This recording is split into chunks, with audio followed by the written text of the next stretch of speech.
Hola, buenas tardes. ¿Me escuchan?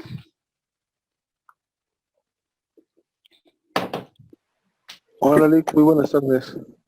Hola, Ismael, buenas tardes.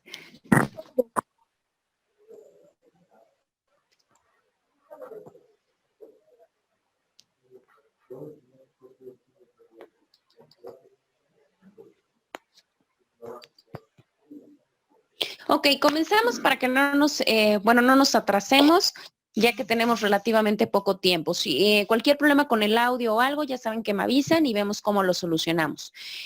La última sesión estábamos platicando acerca de lo que eran los sujetos procesales. Ismael, recuerda, de hecho ya lo habíamos platicado un poquito en respecto a la materia civil. ¿Qué es un sujeto procesal? Son los sujetos de prueba, ¿no? Como las evidencias o cosas por el estilo, ¿no, Lick? Recordemos que los sujetos procesales son aquellas personas que intervienen precisamente en el juicio. En este caso de la materia penal, pues recordemos que ya son los sujetos que intervienen dentro del proceso penal. Comenzamos hablando de algunos, de hecho les había comentado, no sé si le comentaron sus compañeros, que les había dejado para no ir leyendo artículo por artículo de las obligaciones o de los derechos que tiene cada uno de los sujetos procesales. Si no, no se preocupe, ahorita los vamos comentando. El primer sujeto procesal que tenemos es precisamente el imputado. Todos los fundamentos del imputado lo encuentra a partir del artículo 114. Recordemos que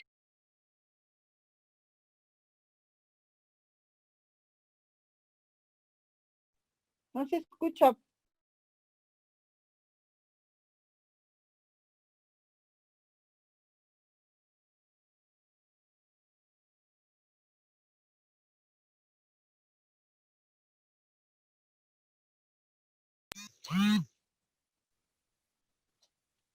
Profesora, no se escucha nada.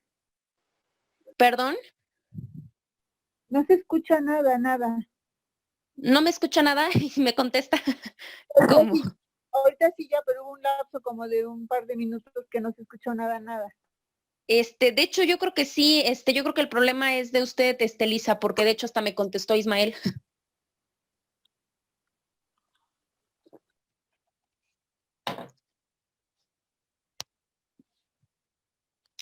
A ver, otra vez, Ismael, ¿sí me escucha?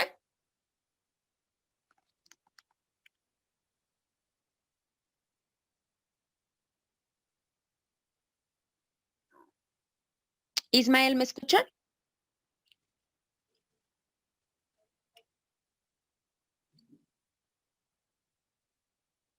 Elisa, ¿ya me escucha usted? Sí, yo ya lo escucho. Ya. Perfecto. A ver, déjeme ver si, se incorporó Maleni. Maleni, ¿me escuchas? Sí, Miss.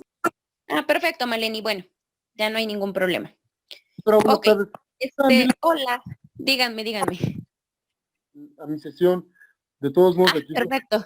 Sí, no se preocupen, acaba de iniciar, de hecho estaba poniendo al tanto a Ismael porque obviamente Ismael no asistió a la sesión pasada. Le hacía el comentario que estábamos platicando acerca de los sujetos procesales. Recuerden que los sujetos procesales en materia penal son aquellas personas que intervienen precisamente en el proceso penal. Comenzábamos hablando del imputado. ¿Quién es el imputado? El presunto culpable. El sentenciado. Exactamente, perfecto. Hasta ahí no tenemos ningún problema. Recordemos que genéricamente se habla de imputado a la persona que se está señalando por el Ministerio Público como posible autor o como partícipe de un hecho que precisamente la ley nos va a señalar como precisamente delito. Ahora, yo les había comentado que ¿revisaron los derechos del imputado? Sí, nos dejó el artículo 109 y 114. Ok, Elisa, ¿qué checó de precisamente de los derechos del imputado? Ok, el artículo 109 nos habla de los derechos de la víctima u ofendido, o sea, no son los del imputado, ¿sí? O sea, el 114 es la declaración del imputado. Exactamente, les dije que era a partir del artículo 114 que nos hablaba precisamente del imputado.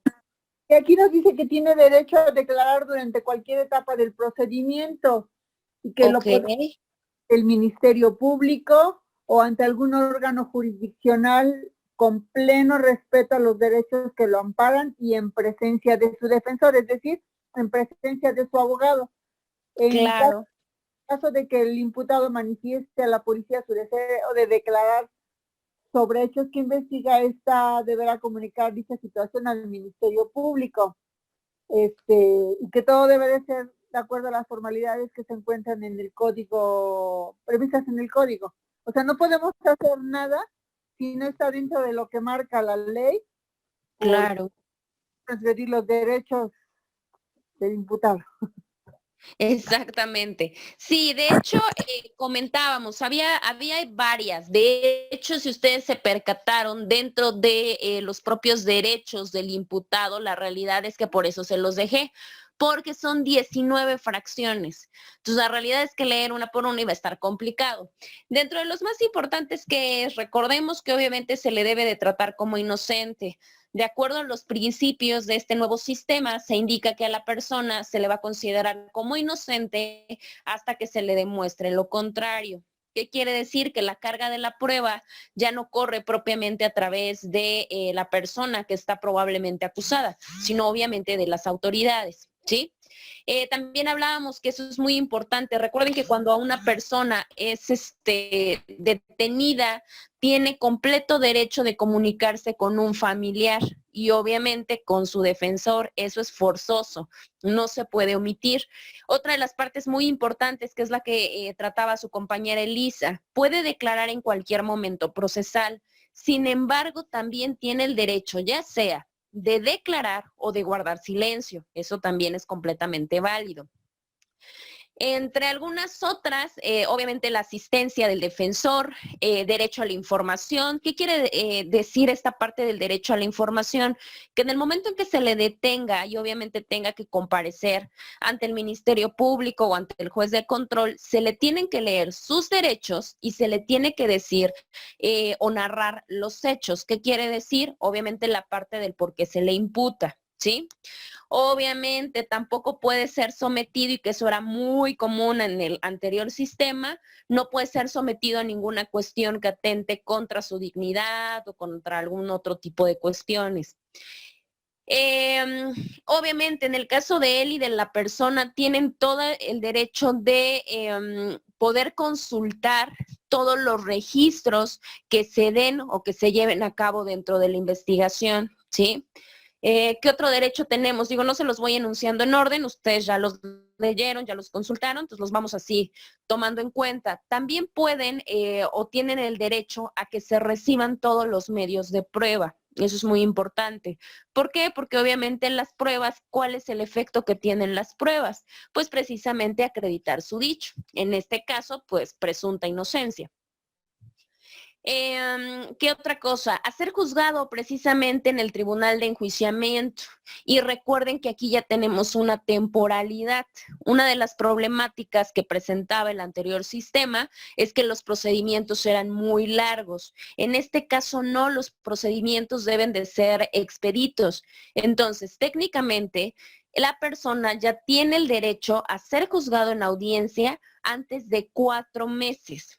Obviamente, eso es cuando se trate de delitos cuya pena no rebasa los 2 años de prisión. Si la pena rebasa los 2 años de prisión, se tiene para tener ya un juzgamiento, vamos a llamarlo de esa manera, es el periodo de 1 año, ¿sí? Esa parte es muy importante.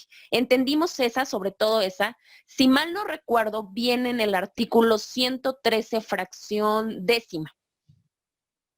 Ahí viene la temporalidad de cuánto tiempo se debe de demorar a que la persona sea enjuiciada, ¿sí? ¿Hasta ahí tienen alguna duda? Bueno, yo sé que ya los leyeron, pero ¿hasta ahí tienen alguna duda? ¿Pero qué no era ese de 3 años? Bueno, yo me acuerdo No. que era... No, son dos. Son dos.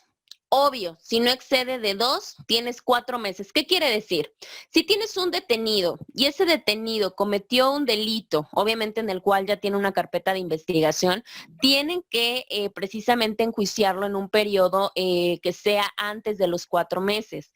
Si tienes precisamente una persona que va a ser enjuiciada por un delito, que la pena o los años privativos de libertad sean mayores, entonces el periodo de enjuiciamiento se va a postergar hasta 1 año, ¿sí? De hecho, si gustan, consúltenlo. Si tienen el código, les recomiendo que tengan el código nacional, obviamente, a la mano, para que puedan ir cotejando los artículos. Si es el 113 fracción décima, y ahí viene esa parte del enjuiciamiento. ¿En cuál ¿Qué otro derecho? ¿Mande? ¿Qué artículo? El 113 fracción décima. Tienen las 29, 19. 19, exactamente, es lo que les comentaba hace un momento, que son 19 fracciones, que son precisamente los derechos del imputado. En la fracción décima viene lo relativo al enjuiciamiento. Así es. ¿Quiere que lo lea? Sí, por favor, si gusta leerlo para que lo tengan a la letra todos. Ser juzgado en audiencia por un tribunal de enjuiciamiento antes de 4 meses si se tratare de delitos cuya pena máxima no exceda de 2 años de prisión y antes de 1 año si la pena excede de ese tiempo, salvo que de mayor plazo de defensa. Claro. Entonces ahí lo tenemos, ¿sale? Ahí está el fundamento, obviamente, que nos habla acerca de la cuestión del enjuiciamiento, que es muy importante, porque ya sabemos más o menos el rango. De hecho, la excepción que nos da precisamente el código es que si ustedes estuvieran en el caso de la defensa y necesitan mayor tiempo, porque recuerden que los abogados ahorita tienen la postura por parte de la ley que les otorga la facilidad de poder buscar pruebas. Entonces, si tienen alguna prueba superviniente o todavía necesitan recabar datos de información y necesitaran más tiempo, pueden solicitar esa prórroga. Pero generalmente el código lo marca entre ese tiempo, 4 meses y la cuestión del año. Sería como que el tiempo límite técnicamente hablando. En las demás fracciones subsecuentes, pues obviamente nos habla de la defensa adecuada, de la cual ya habíamos platicado un poquito, nos habla en la cuestión de los traductores y los intérpretes, en el caso de que fueran necesarios, no se le puede tomar una declaración, y eso ustedes lo saben, a una persona que por alguna razón hable otro idioma o algún otro dialecto, sino que obviamente se le tiene que poner a una persona experta, precisamente en este caso de traducción o de interpretación, para que la persona sea asistida correctamente. ¿Qué otra cosa? Pues obviamente la presentación inmediata. Esa también es muy importante, porque ya lo habíamos comentado en algún momento. En el anterior sistema había muchas vicisitudes que se daban en el cual las personas muchas veces no aparecían donde técnicamente y en el tiempo que técnicamente deberían ser puestas a disposición o del Ministerio Público o en este caso del juzgador, sino que los tenían paseando durante varias horas y obviamente las personas no eran reportadas hasta después. De acuerdo a la incorporación del sistema, dentro de uno de los derechos que hace hincapié precisamente el código, es que las personas, en este caso, deben de ser presentadas de inmediato después de que son detenidas o de que son aprehendidas. ¿Qué otra cosa? Esta es muy interesante, que es la fracción 14, que nos habla acerca de los medios de comunicación. Lo mismo, no pueden ser presentados los individuos o las personas, no pueden ser expuestos a los medios de comunicación. Recordemos también que hace algún tiempo, sin mayor investigación certera, los medios de comunicación, televisión, radio, periódicos, ponían los rostros precisamente de los imputados y obviamente ya les aseveraban cierto tipo de cargos. Ahorita, de acuerdo a la protección de identidad y a la cuestión de derechos humanos, se tiene que tener mucho cuidado. De hecho, ustedes se han percatado, tanto en la televisión como en el periódico, por ejemplo, cómo protegen la identidad de las personas que detienen. Les tapan el rostro, bueno, les hacen una, para que no se vean los ojos, no sé.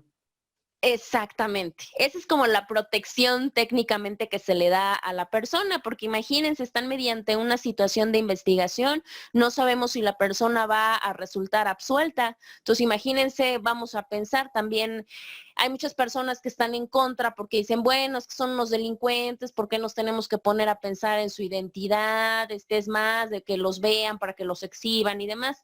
Pero también tenemos otros asuntos y ustedes como futuros abogados postulantes lo van a ver. También tenemos asuntos en que la persona realmente no tiene nada que ver, resulta absuelta, pero ya todo el mundo, la familia, los amigos, los vecinos, ya se percataron y ya supieron que la persona estaba acusada por tal cosa. Entonces, obviamente, en base a esta parte de la protección y de los derechos del imputado, no pueden ser expuestos a los medios de comunicación. Y bueno, la siguiente, perdón, también es muy relacionada a lo mismo, porque también nos habla de que no se puede presentar a las personas o a los imputados como personas culpables. Obviamente recordemos que hasta que no se designe precisamente este enjuiciamiento, no podemos designarlos como culpables. También en el caso de la asistencia social, recordemos que cuando se trata de menores de edad o personas que tienen algún tipo de discapacidad, si llegan a ser detenidas, tienen que tener asistencia social. Eso también es parte de sus derechos. En el caso de que hayan sido detenidos y obviamente tengan alguna situación de prisión preventiva o cualquier otra medida, pues obviamente recordemos que esas personas pueden alcanzar u obtener su libertad sin mayor problema. ¿Qué otro derecho? Pues obviamente si se trata en el caso de cuestiones migratorias con personas de nacionalidad extranjera, se tiene la obligación por parte de la autoridad y el derecho por parte del imputado a que se le informe precisamente a las embajadas o a los consulados para que haya una buena defensa y como protección de derechos humanos. Y bueno, cualquier otra que la ley señale como aplicable para este tipo de cuestiones. ¿Tienen alguna duda acerca, sobre todo, de los derechos del imputado? No, profesor. No. ¿No? Ok, platicamos ese día también acerca de la diferencia entre un imputado y un acusado. ¿Cuál era la diferencia? ¿Recuerdan?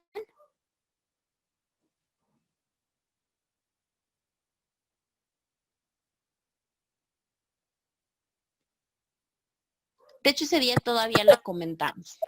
Se le puede demostrar la culpabilidad y el acusado es porque ya se comprobó que cometió el delito.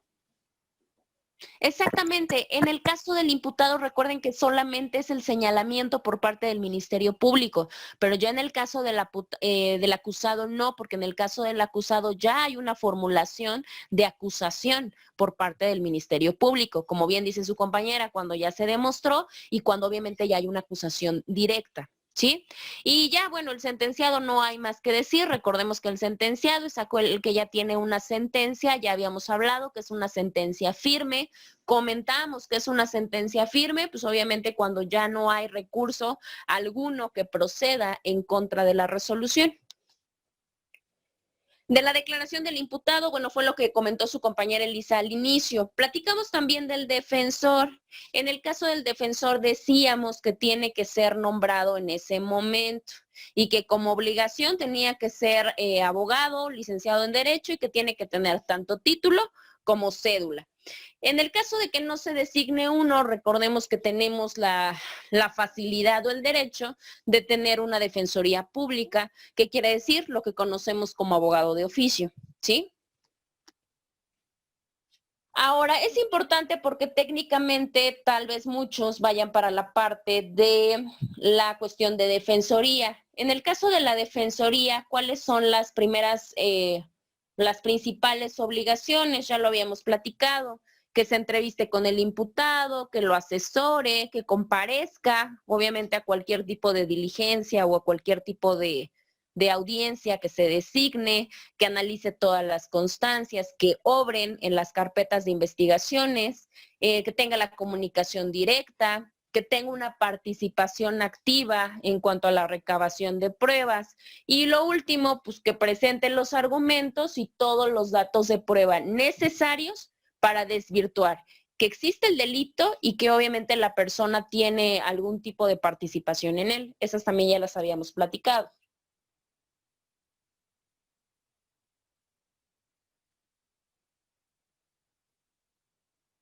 Ay, no avanza esta cosa.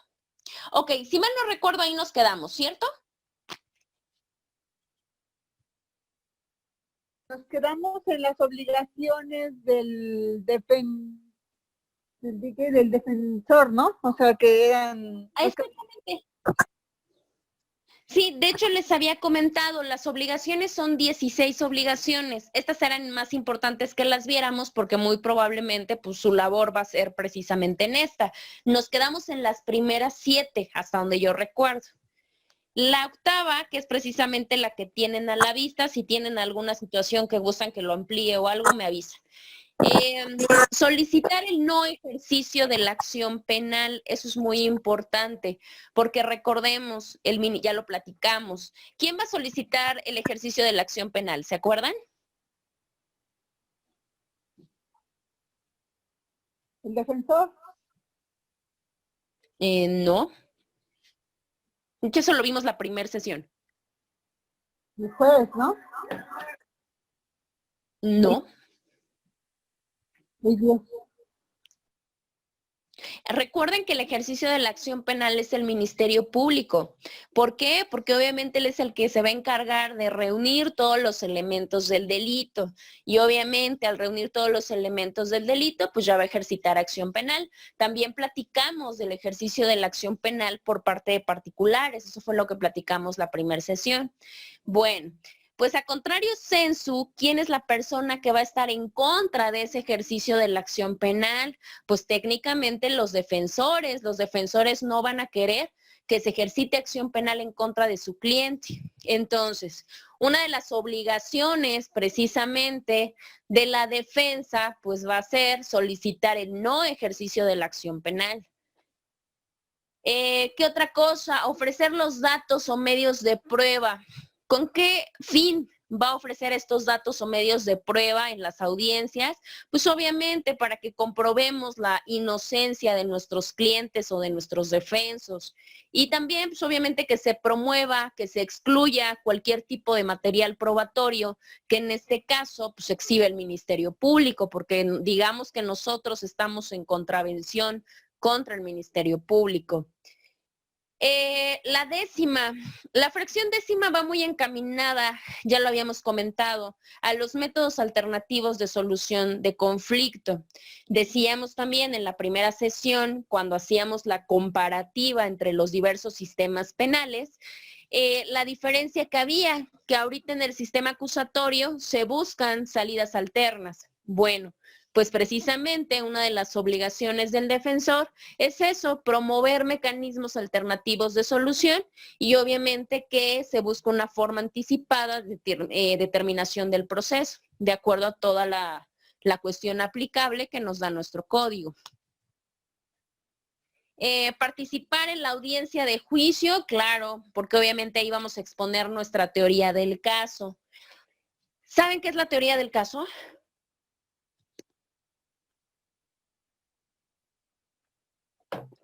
Es lo que se está hablando, ¿no? El delito que se está juzgando.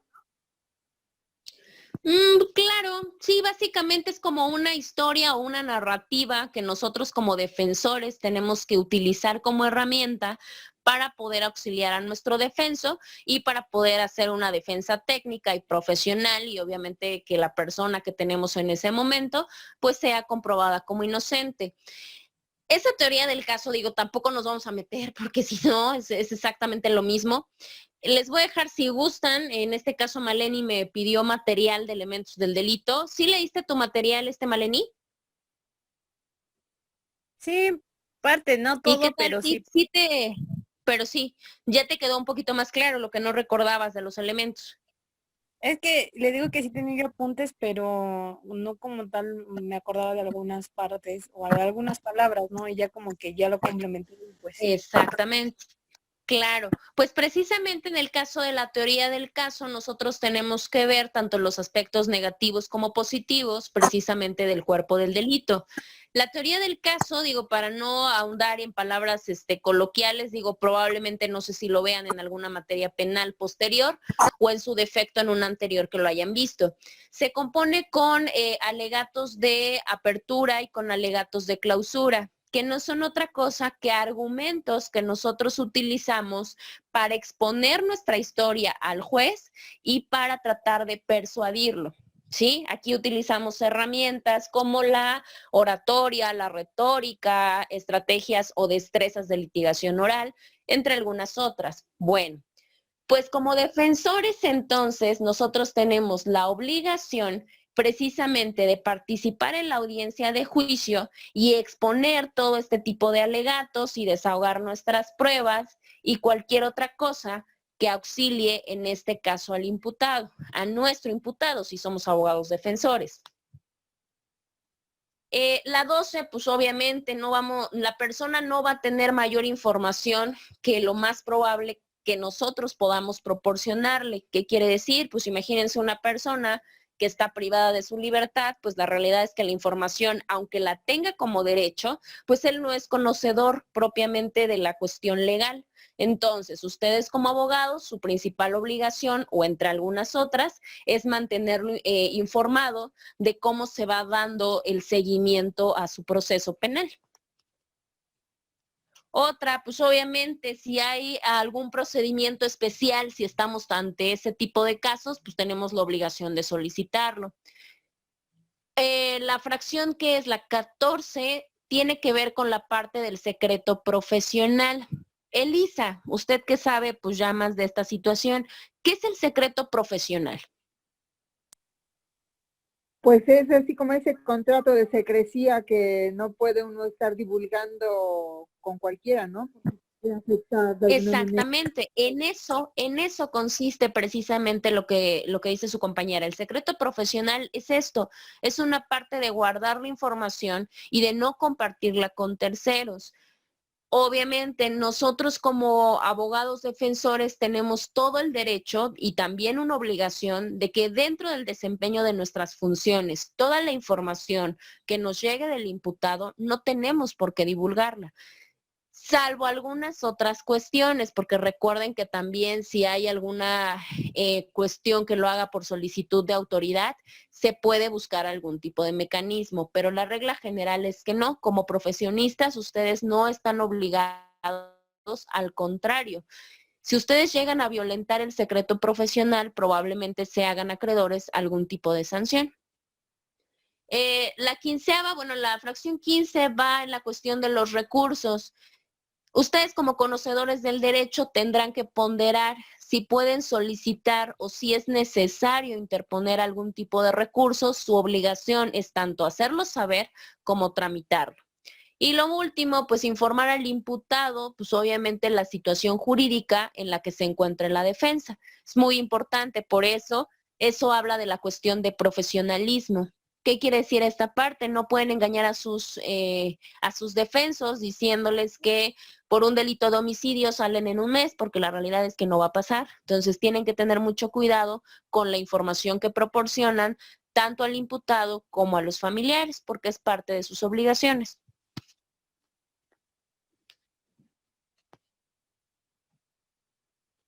Ahora, recuerden que el sistema como principio, vamos a ponerlo así, nos obliga a dar una garantía de defensa técnica.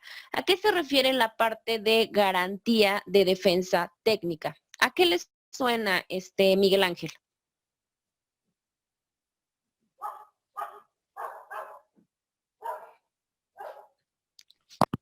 Garantía de defensa técnica. Ay, no está, ¿verdad?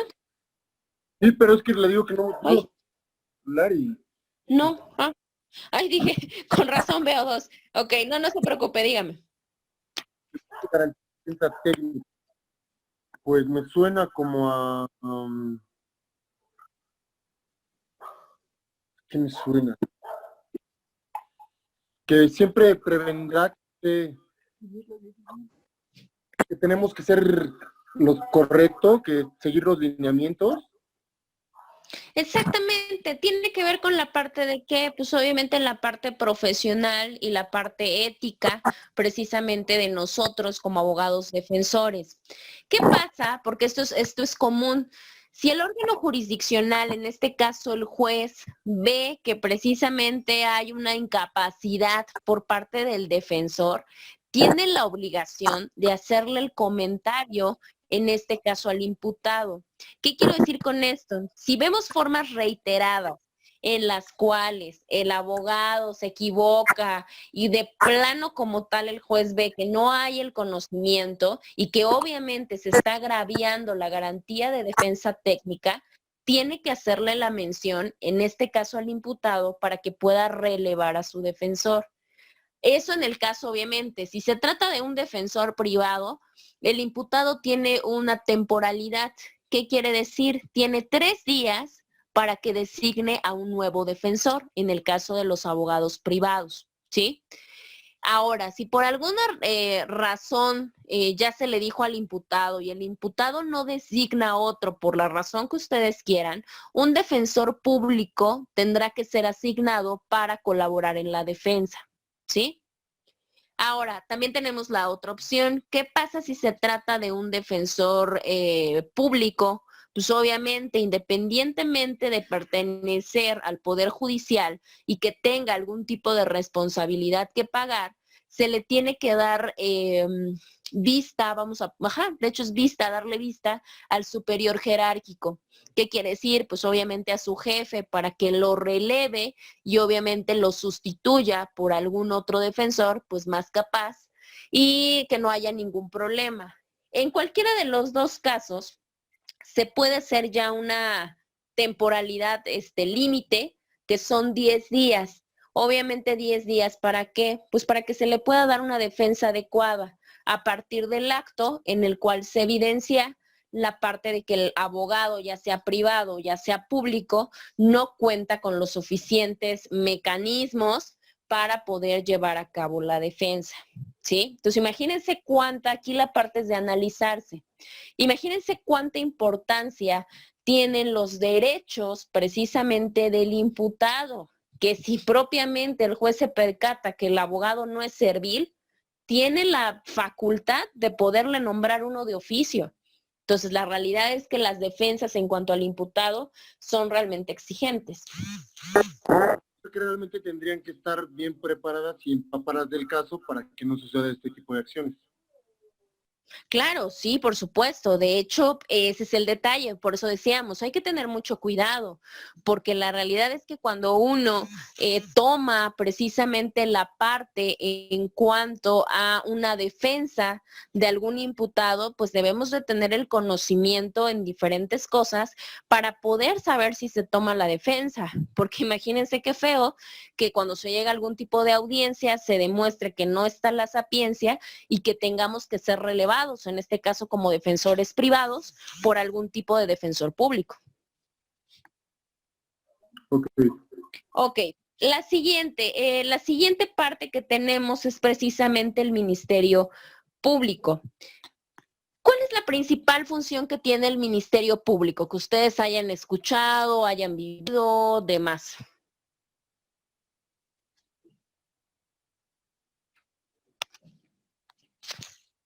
Uy.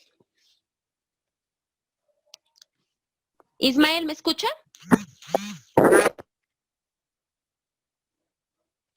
Es que Ismael tiene, creo que, o sea, sí tiene micrófono, pero creo que no nos escucha. Alguien iba a hablar, no sé, Maleni, creo que eras tú. No, No, creo que el encargado del Ministerio Público, o ¿cómo fue la pregunta? Ajá, que cuál cree que sea la función principal o las funciones principales del Ministerio Público. defender a la sociedad, ¿no? Pues son los... Defender a la sociedad, claro. De hecho, esa parte es muy importante porque recuerden que el Ministerio Público básicamente es el defensor de la sociedad. Entonces, digamos que es como su abogado. ¿no? Bueno, pero obviamente es un funcionario público. El Ministerio Público tiene diferentes obligaciones y más bien diferentes tipos de competencias. ¿Qué quiere decir? Cosas que a él le corresponde realizar. Entre ellas, la principal, pues, es llevar a cabo la investigación. Él se encarga de la conducción de la investigación, toda la coordinación con la parte de las policías y con la cuestión de los peritos. ¿Qué quiere decir? El Ministerio Público es este eje rector para estas otras instituciones, como son los peritos y como son los policías. También ya lo sabemos que tiene que resolver sobre lo referente a la acción penal, de acuerdo a las características que nosotros ya platicamos de la acción penal. También puede ordenar diferentes tipos de diligencia, siempre y cuando, pues obviamente, estas sean para demostrar si existe o si no existe el delito y para demostrar si hay o no hay tanto responsabilidad o participación de la persona que se está acusando. Ok, entonces, perdón, entonces el Ministerio Público realmente es el que, por decirlo de alguna manera, orquesta todo. Pues no, la realidad es que eso se daba en el inquisitivo. En el inquisitivo, digo, creo que esa era la palabra correcta, orquestaba todo, porque la realidad es que todo lo que decía el Ministerio Público era ley.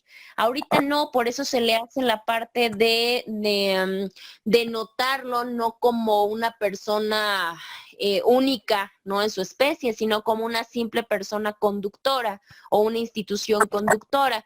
¿Qué quiere decir? Que va a guiar la actuación tanto de los policías como de los peritos para poder llegar a la verdad, que en este caso es demostrar si hay delito o no lo hay y si hay responsabilidad o no la hay. Sí, su papel, eso sí, digo, creo que es una de las partes más importantes, que el papel del Ministerio Público sí cayó un poco en cuanto a que se le quitó en gran parte el poder que tenía. Por eso les decía, ahorita en las defensas, bueno, más bien los procesos dependen mucho de los abogados defensores. Aquí sí ya depende mucho de la actuación, de la preparación y del desarrollo que tengan en los procedimientos.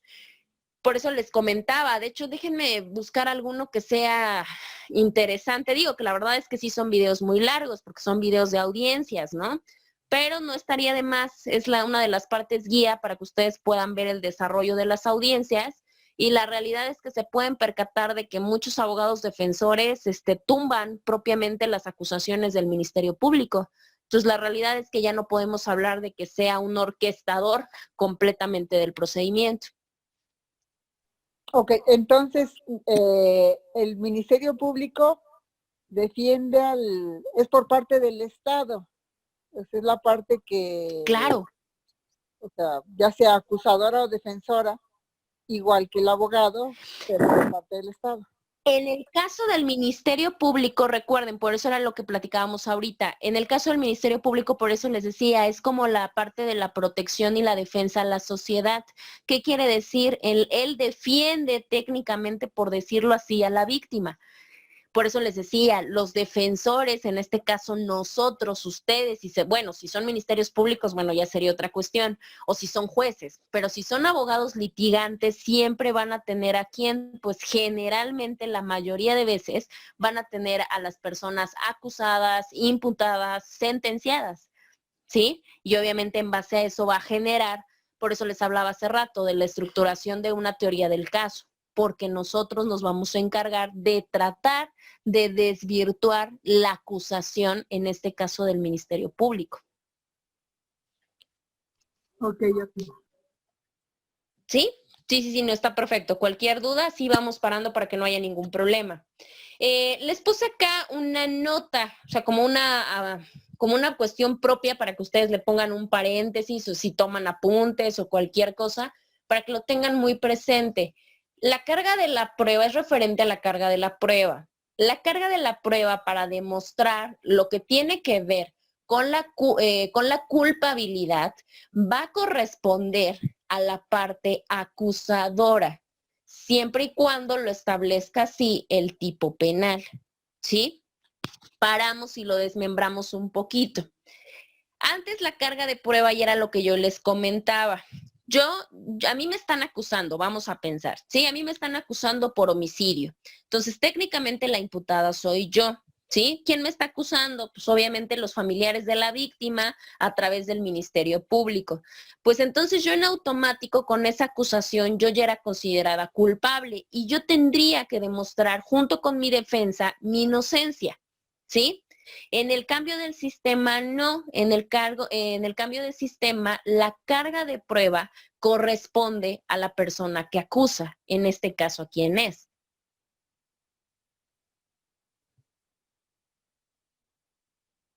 ¿A quién sería? Es la víctima. No.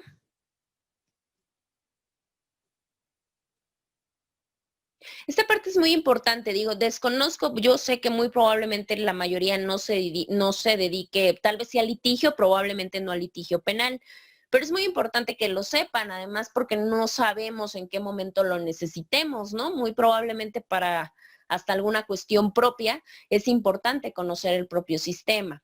Vuelvo otra vez a lo mismo para que nos ubiquemos en el cambio de sistema, porque es muy importante. Si a nosotros no nos queda claro esto, no nos va a quedar claro ni las etapas, menos las etapas.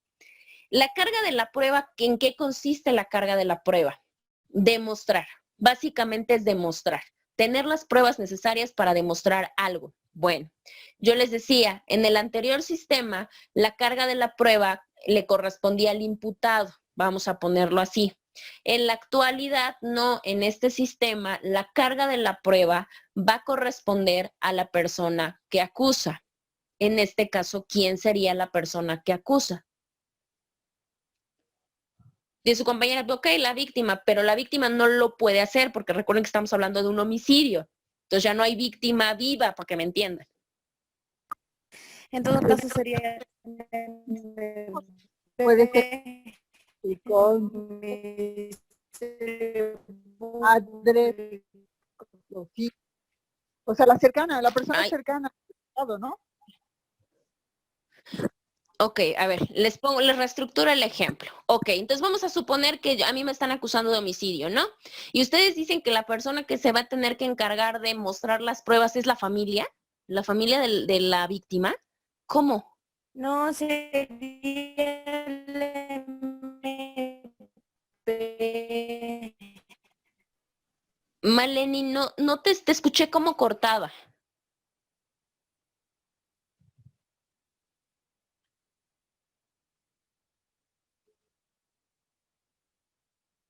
Otra vez, Maleni. Que bueno, yo decía yo que el Ministerio Público es el que se encarga de Exactamente. buscar las pruebas necesarias para saber si es si es o no inocente el Por imputado. supuesto, en este caso sería el Ministerio Público y es muy importante saberlo porque ahora, aunque a mí me estén acusando de lo que quieran y manden, mi defensa va a tratar de desvirtuar, pero siempre y cuando el Ministerio Público es el primero que tiene que mostrar las pruebas para acusarme a mí. Es el problema que tenemos actualmente. Por eso no han llegado muchos asuntos a la etapa de juicio oral. ¿Por qué? Aparte de porque se quedan las cuestiones en métodos alternativos, es porque precisamente el Ministerio Público muchas veces no alcanza a incorporar y completar lo que tiene que ver con las pruebas que van en la carpeta de investigación. Entonces, como no encuentran las partes de culpabilidad, no les queda de otra y mi defensa, ¿qué es lo que va a hacer? Pues en automático tumbas algo que no existe. ¿Sí me explico? Entonces es muy importante saberlo. Entonces, si yo les llevo a preguntar, en el sistema acusatorio adversarial, ¿a cargo de quién se encuentra la carga de la prueba? Me tendrán que decir, pues obviamente a la parte acusadora. En este caso, la parte acusadora sería precisamente el Ministerio Público, ¿sí? Esto de cómo lo establezca el tipo penal, eso sí, ya lo saben. ¿Qué es el tipo penal?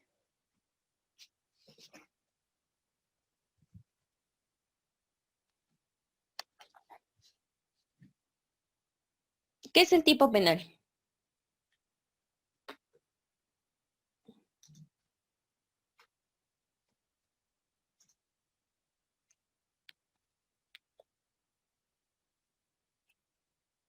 ¿Qué es el tipo penal, muchachos?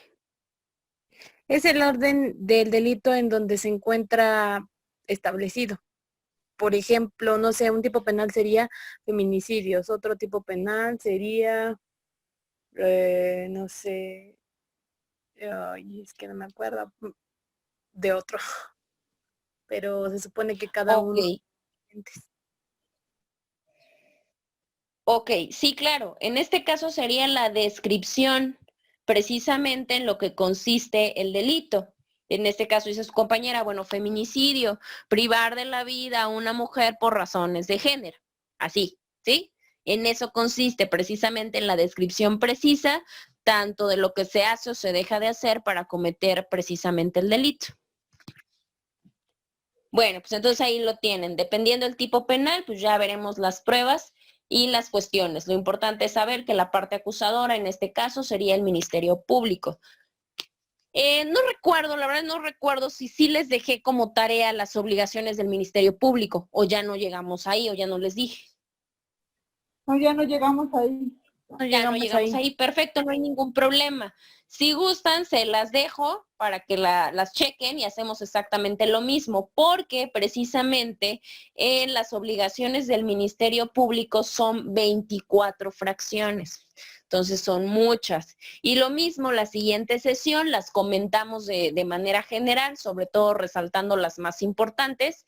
Y digo, importantes todas, porque la realidad es que tenemos que tener un debido cuidado en cuanto a nuestro papel, en este caso de defensores, saber qué es lo que puede y lo que no puede promover o realizar el propio Ministerio Público. ¿Sí? Entonces los dejo tarea. Vienen a partir es el 131 y vienen 24 fracciones. El capítulo 5, Ministerio Público, dice competencia del Ministerio Público y es el 127. No, el 131 son las obligaciones, que es lo que yo necesito. Si gusta constatar que es el 131. Sí, permítame. Sí, claro. Ok, sí, Sí, es el 131, ¿verdad? 31, efectivamente, y tiene, Sí, dice perfecto. 20, Sí, 24. yo recuerdo son 24. Sí, ¿verdad? Sí, son 24 fracciones, ya nos constató su compañera, entonces las 24 nada más es una lectura, realmente no les pido, tampoco se me hace como necesario aperturarles espacio en plataforma, porque no tendría caso que nada más se copiaran y se pegaran. Entonces sería una cuestión un poquito ociosa de mi parte. Entonces nada más denle lectura, lo más importante, subrayenlo. Es más, si ustedes consideran, ya no les aperturé el espacio para el glosario, hoy se los aperturo. Pero si ustedes consideran que tienen alguna duda en alguna fracción, en alguna oración, en alguna palabra, es lo más importante que podemos platicar y ya lo platicamos en la siguiente sesión. Por ejemplo, hay una parte de... ¿Dónde estará? Bueno, hay una parte que nos habla precisamente de datos de prueba, entonces tal vez ustedes cuando lleguen a esa lectura, bueno, la lectura de esa fracción es la 19 o 20 y pueden, no sé, pueden tener la duda de decir, bueno, ¿qué es un dato de prueba? ¿Qué es un indicio? ¿Qué es una evidencia? ¿Qué es una prueba? Y pues ya, entonces ya eso lo platicaríamos la siguiente sesión y así van sacando ustedes sus propias dudas de las fracciones y ya las vamos platicando. Ok, la siguiente parte o el siguiente sujeto procesal que interviene dentro del proceso penal es precisamente la policía. En el caso de la policía, recordemos que quién es la persona o la institución que los va a guiar o que los va a conducir, pues es el Ministerio Público. Ellos se tienen que atener a diferentes principios, obvio. Legalidad, objetividad, eficiencia, profesionalismo, honradez, respeto a derechos humanos, etcétera. En el caso de la policía, la curiosidad, de hecho, por eso me interesaba que su compañero pudiera intervenir, porque él tiene conocimiento empírico o práctico en lo que tiene que ver con la intervención de ciertas autoridades en el proceso. ¿Por qué lo menciono así? Y digo, no es por echarle ninguna situación al proceso actual o al proceso pasado. La realidad es que ustedes saben que hay muchas cosas que nos manejan los códigos o nos manejan en las legislaciones. Sin en cambio, en la práctica y en la labor diaria, la realidad es que hay muchas cosas que se hacen o de diferente manera o que definitivamente no se hace. Entonces era importante como que tener esa parte. Importante que podemos recalcar de la policía es que actualmente la policía ya es una policía investigadora. ¿Qué quiere decir policía investigadora? Que esta policía ya está capacitada y ya está institucionalizada para poder cumplir con sus labores. ¿Qué quiere decir? Los policías que actualmente ingresan precisamente para el manejo de toda esta cuestión de proceso penal, ya son policías que llevan preparación en derechos humanos, en sistema acusatorio adversarial, en pruebas, obviamente en cadena de custodia, etcétera. Ya tienen una cuestión más profesional. A lo anterior que teníamos, porque recuerden, hace muchos años se tenía pues, obviamente una policía judicial, por ejemplo, después se tuvo una policía ministerial y actualmente se tiene una policía investigadora, que obviamente ya se somete a diferentes controles o a diferentes mecanismos para realizar controles de confianza. ¿Qué es un control de confianza?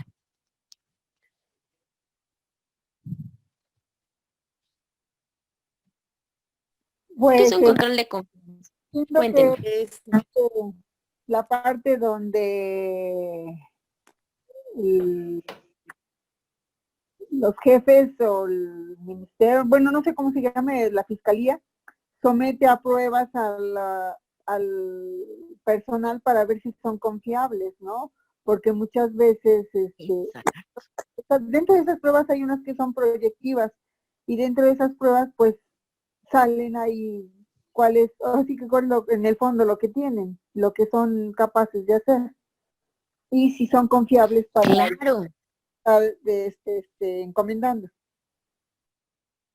Claro, es muy interesante porque la realidad es que los filtros, de hecho actualmente, y eso, bueno, lo digo por conocimiento de algunas personas que he tenido el contacto con ellas, algunas ya están dentro de fiscalía en diferentes departamentos, y decían que muchas veces actualmente más bien, ya lo difícil no es tanto la cuestión de los exámenes de conocimiento o las propias cuestiones físicas cuando lo requieren. La realidad es que la mayoría donde no está pasando, por eso están las convocatorias continuas, en donde no están pudiendo ingresar, es precisamente en las pruebas de control de confianza. Las pruebas de control de confianza, la realidad es que son muy tardadas y se ponen a prueba muchísimas cosas que, como bien dice su compañera, es de confiabilidad para ver qué tan apto eres para tu cargo. Y no nada más hablamos de cuestiones que tengan que ver con tu situación propiamente de honradez y de no corrupción, sino hasta el simple hecho de cómo te encuentras psicológicamente, lo que decía su compañera, en cuestiones, en sus pruebas proyectivas y en realmente qué tan apto eres para toda esta cuestión de trabajar bajo presión, de respetar derechos humanos, de ver escenas realmente fuertes, etcétera, etcétera, etcétera. Entonces, precisamente, pues ya la policía ahorita tiene mucho más filtros, vamos a ponerle así, para poder ingresar y poder conformar precisamente la estructura que es nuestro sistema acusatorio adversarial. ¿Qué tan benéfico? Pues por supuesto que sí, siempre entre más nos informemos y entre más preparación se tenga, pues sabemos que las cosas funcionan mejor. Desgraciadamente la realidad es que no se previnieron muchas cosas antes del arranque del propio proyecto del sistema. Entonces, obviamente ya la capacitación de los policías, ya la cuestión de control de confianza, todo ese tipo de cosas se dio en el inter del funcionamiento del sistema, no se dio previo. Entonces, ¿qué pasó? Pues que sí hay varias vallas y hay muchas piezas que no se lograron mover como se tenía previsto desde un principio. Pero bueno, aparte, otra parte importante de los policías es que la realidad, antes nada más se tenía la idea de que los policías eran las personas que utilizaban la fuerza pública y era la única labor que tenían. En la actualidad no, en la actualidad tienen varias labores. De hecho, Su funcionalidad la van a encontrar en el 132. En el 132 van a encontrar todos las obligaciones que ellos tienen o la competencia que ellos tienen. Igual en fracciones son un poco menos que las anteriores, pero son 15 fracciones. Sí, así es. A ver, ahorita las platicamos. Usted tiene el código a la mano, ¿verdad, Elisa? Claro. ¿Cuál quiere que le lea? Ah, ok. Por favor, si me hace favor el 132, donde empieza la fracción primera, a partir de ahí, por favor. Primera, recibir las denuncias sobre hechos que puedan ser constitutivos de delito e informar al Ministerio Público por cualquier medio y de forma inmediata de las diligencias practicadas. Fracción 2. Ok, ahí no hay ningún problema. Sí, por favor. Recibir denuncias anónimas e inmediatamente hacerlo del conocimiento del Ministerio Público a efecto de que éste coordine la investigación. Fracción Es 3. lo mismo, denuncias primero, denuncias anónimos, ¿ok? Realizar detenciones en los casos que autoriza la Constitución, haciendo saber a la persona detenida los derechos que ésta le otorga. 4. Ok, Impedir que se consumen los delitos o que los hechos produzcan consecuencias ulteriores. Especialmente estará obligada a realizar todos los actos necesarios para evitar una agresión real, actual o inminente y sin derecho en protección de bienes jurídicos tiene la obligación de quinta, actuar bajo el mando del Ministerio Público en el aseguramiento de los bienes relacionados con la investigación de los delitos. 6. Informar sin dilación por cualquier medio al Ministerio Público sobre la detención de cualquier persona e inscribir inmediatamente las detenciones en el registro que al efecto establezcan las disposiciones aplicables. 7. Practicar las inspecciones y otros actos de investigación, así como reportar sus resultados al Ministerio Público. En aquellos que se refiera a la autorización judicial, deberá solicitarla a través del Ministerio Público. 8. O de la general, realizar todos los actos necesarios para garantizar la integridad de los indicios. En su caso, deberá dar aviso a la policía con capacidades para procesar la escena de hecho y al Ministerio Público conforme a las disposiciones previstas en este tipo de legislación aplicable. ok. Ahí paramos tantito, Elisa, por favor. Ok, en el caso de la séptima y la octava son interesantes. Las primeras, bueno, pues ya saben, y esas son capacidades de actuación que siempre las han tenido los policías, detenciones, prever mayores daños, cuestión de contingencia, creo que en eso no hay ningún problema. En el caso de la séptima, que nos habla de las inspecciones y los actos de investigación, eso es muy importante porque ahí es donde precisamente entra la conducción del Ministerio Público. ¿Qué quiere decir esto? Los policías se pueden apersonar dentro de ciertos lugares para poder hacer reconocimientos oculares e inspecciones. Entonces, esa es una nueva función que propiamente ellos tienen. La octava, lo que va relacionado a la preservación del lugar, de los hechos del lugar de los hechos o de hallazgo. Pregunto, esto es parte de, también desconozco, no sé si ustedes ya llevaron, no sé, algo relacionado con criminalística, por ejemplo. Bueno, nosotros no. No sé los demás. Ay, no escucho. Nosotros no, no sé los demás. Ok, Maleni, tú creo que ya llevaste algo relativo, ¿verdad?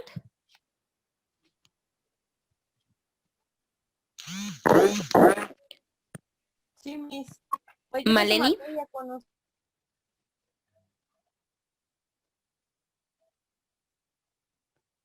A ver si nos escucha. Maleni, ¿me escuchas?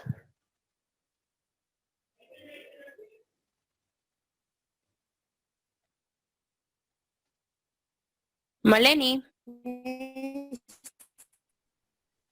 Uy, no te escucho, te escucho cortada, Maleni. Sí, que lleve una materia con usted. Que le decía claro, que bueno, una materia en el caso de nosotros que llevamos práctica que llevamos forense. práctica forense. Exactamente. Bueno, en el caso de práctica forense yo les expliqué exactamente lo que era el lugar de hecho y el lugar de hallazgo para la criminalística, porque la realidad es que ya entran cuestiones periciales. El lugar de hecho es donde ocurre precisamente la cuestión delictiva, ¿sí? Y los lugares de hallazgo es donde probablemente se encuentre algún tipo de indicio o de evidencia que lleven precisamente a relacionar el hecho. Esa es la diferencia entre uno y otro. Precisamente práctica forense, nosotros hicimos literalmente una práctica ¿de qué hicimos la práctica forense, Malení? Fue escena del hecho, ¿verdad? De homicidio. Bueno, fue de eso precisamente. El punto de acá o lo importante es que en todos los actos que se requieran para preservar ese lugar donde presuntamente ocurrió algún tipo de hecho delictivo, los policías tienen que estar completamente capacitados. ¿Para qué? Para obviamente garantizar que ninguno de los indicios pueda o perderse o destruirse o contaminarse, ¿sí? Y obviamente en el caso de se debe de dar aviso, porque recuerden que no es lo mismo un policía primer respondiente a un policía con capacidad de procesar la escena del hecho. Los que ya tienen estas capacidades son aquellos que ya van con un traje especializado, que ya van con los elementos necesarios como los cuerpos de peritos y que pueden recolectar, porque obviamente lo que yo les enseñé a los alumnos de práctica forense fue cómo embalar un arma de fuego, por ejemplo, cómo recoger casquillos de una arma de fuego. No es lo mismo a recoger fibras, ¿no? Vamos a poner a recoger una mancha hemática, en este caso sangre, pues precisamente era lo que yo les comentaba de la profesionalización de las policías actuales.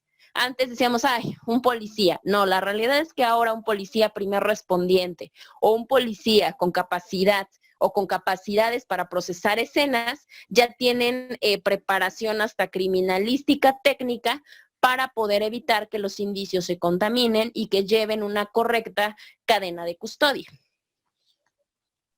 Pregunta, ¿hasta ahí tienen alguna duda? No, ¿los policías tienen rangos también? Claro, sí, por supuesto que tienen rangos. De hecho, bueno, podríamos entrar en muchos, pero sí tienen de acuerdo a sus funciones, obviamente van teniendo rangos y van teniendo salarios. Todos tienen ya sobre todo porque hay algunos que ya pertenecen a grupos de élite y obviamente esos pues ya tienen como que algunos tienen tratamiento específico para secuestros, dependiendo del tipo penal. Tenemos unidades especializadas en feminicidio, entonces obviamente ya los policías también van especializándose dependiendo el área.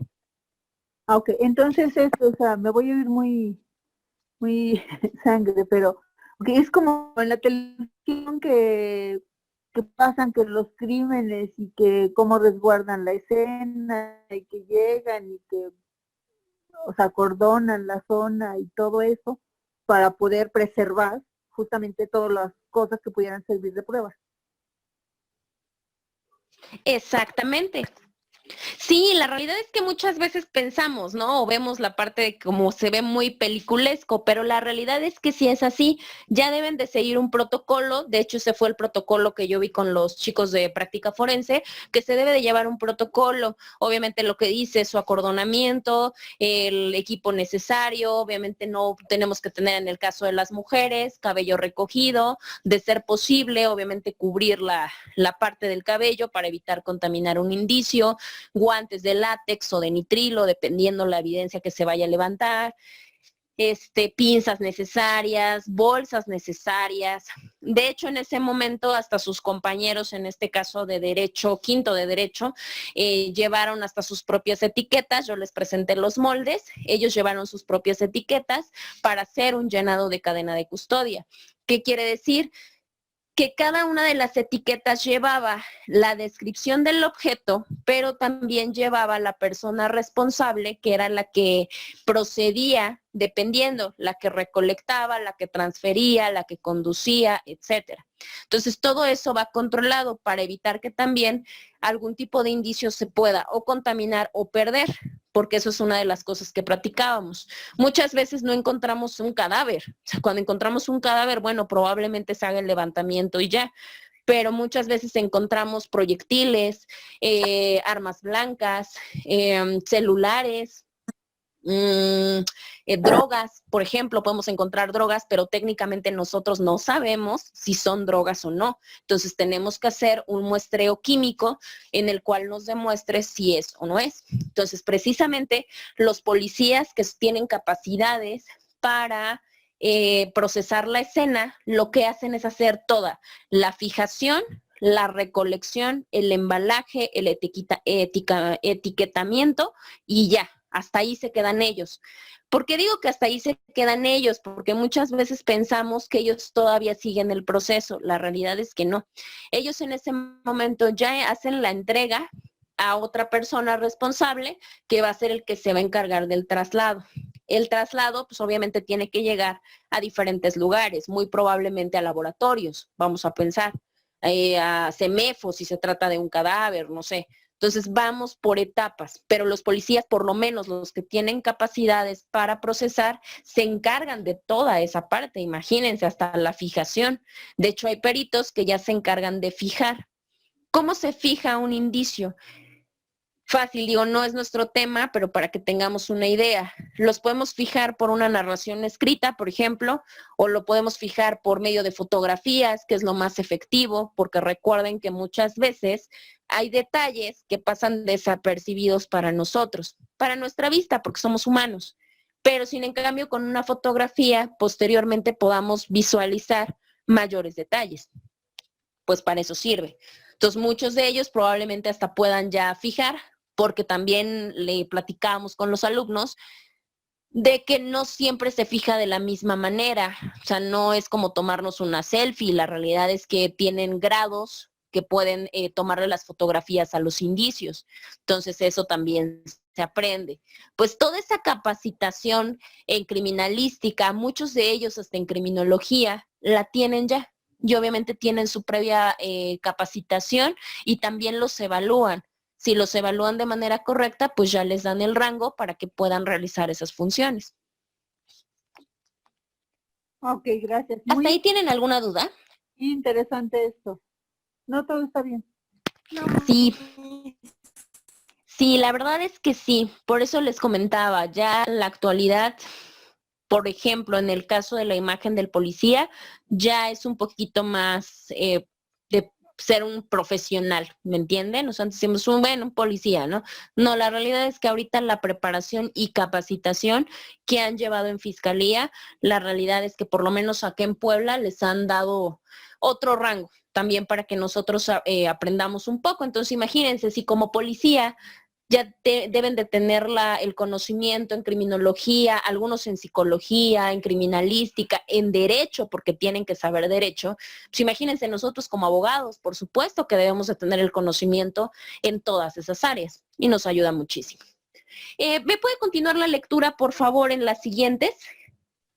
Claro que sí. Gracias. Recolectar y resguardar objetos relacionados con la investigación de los delitos en los términos de la fracción anterior. 10. Entrevistar a las personas que pudieran aportar algún dato o elemento para la investigación. 11. Requerir a las autoridades competentes y solicitar a las personas físicas o morales informes o documentos para fines de la investigación. En caso de negativa, informará al Ministerio Público para que determine lo conducente. 12. Proporcionar atención a víctimas u ofendidos o testigos del delito. Para tal efecto deberá A. Es inciso, ¿verdad? Inciso A. Prestar protección y auxilio inmediato de conformidad con las disposiciones aplicables. B. Informar a la víctima u ofendido sobre los derechos que en su favor se establecen. C. Procurar que reciban atención médica y psicológica cuando sea necesaria. Y D. Adoptar las medidas que se consideren necesarias en el ámbito de la competencia tendiente a evitar que se ponga en peligro su integridad física y psicológica. Fracción 13. Dar cumplimiento a los mandamientos ministeriales y jurisdiccionales que les sean instruidos. 14. Emitir el informe policial y demás documentos de conformidad con las disposiciones aplicables para tal efecto se podrá apoyar en los conocimientos que resulten necesarios sin que ello tenga el carácter de informes periciales. Y la 15, las demás que le confieren este código y otras disposiciones aplicables. Perfecto, muchas gracias, Elisa. Sí, en el caso de la 11, por lo que decíamos, perdón, en el caso de la 9, ¿pueden hacer la recolección de indicios? Claro, pero con obviamente todas las anotaciones y todos los datos que les di ahorita, no pueden llegar simplemente a recoger y guardar, no, obviamente tienen que seguir todo el protocolo de cadena de custodia y no hay ningún problema, lo pueden hacer. También pueden hacer entrevistas, esto es muy importante, porque es lo mismo. No es lo mismo que yo llegue y le pregunte a alguien, a un, no sé, probable testigo. A ver, cuénteme qué pasó. Pues no puedes llegar de esa manera. Debes de tener técnicas de entrevista para que obviamente obtengas la información adecuada. Pues ellos también ya llevaron una preparación para hacer las entrevistas de manera idónea, perdón. Los informes, pues claro, obviamente toda la parte de informes es muy compleja, porque los policías les toca llenar una serie de formularios para los informes que son complejas, pero eso se hace precisamente para llevar un adecuado procedimiento, porque recordemos, igual se nos caían los asuntos, en este caso al Ministerio Público, porque se daban malas detenciones, porque no se leían derechos, porque no se respetaban derechos humanos, bueno, por una infinidad de cosas. Pues precisamente ahorita se hace toda esta mecánica para que no haya ningún problema en las detenciones y obviamente el Ministerio Público pueda seguir con su investigación y no tenga ningún problema con el primer respondiente, que en este caso pues fueron los policías. La atención a víctimas, pues claro, bueno, víctimas, ofendidos, testigos, pues obviamente todo lo que tiene que ver con información, con auxilio, con ayuda médica, psicológica, el policía puede hacerlo de manera adecuada y redirigir a las personas donde sea necesario. Igual, si hay alguna orden que dé algún tipo del Ministerio Público del juez, obviamente ellos también la pueden cumplir siempre y cuando se encuentre dentro de sus funciones. Lo que les comentaba, el informe policial es básico, es una de sus primeras obligaciones. No pueden detener a alguien sin rendir un informe policial que lleva un sinfín de cosas. Déjenme checar, bueno, por lo menos que les pueda decir el contenido de un informe policial y que lo vean más o menos cómo es la redacción. Nada más por conocimiento y por curiosidad lectora. Y bueno, ya la última, nada más las demás que nos pueda conceder la propia legislación. ¿Hasta acá tienen alguna duda de las obligaciones y de la figura de la policía dentro del proceso penal? No, parece que no. Parece que esta parte... Ok.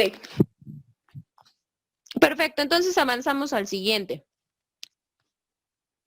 Los jueces y magistrados. Bueno, los jueces y magistrados también obviamente son considerados como sujetos procesales dentro de la materia penal.